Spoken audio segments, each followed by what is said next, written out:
Pare, kumusta naman paninda mo dyan? Malago-lago nga eh, malago-lago.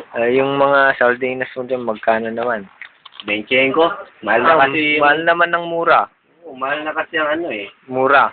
Mahal na kasi ang hangin. Oo. Saan bandang gumagapang ang hangin?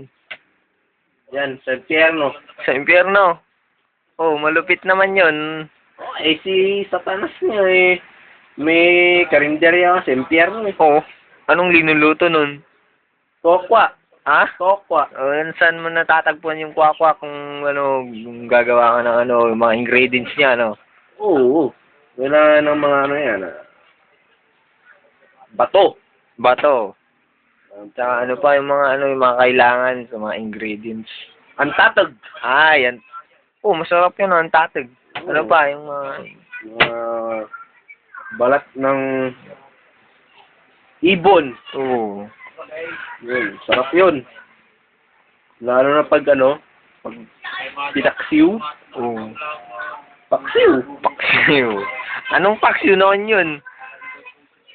Ewan. Anong lasa? Ewan. Oo, nakatim ka ng ganun? Hindi pa eh. Hindi pa. Iinventuhin ko pa lang. Bibende mo pa lang, ah. Oo. Anong paksiw naman yun? No? Paksiw, maraming paksiw na ano eh. Ano? Nilatikang paksiw. Ang dati kong paksiw. Masarap ba yun? Oo, yung chikitong paksiw, yung mga ganun. Oo. Chiquito. Oo, yung mga sardinas na paksiw. Oo. Tapos? Yung empty likes na paksiw. Oo. Yun no.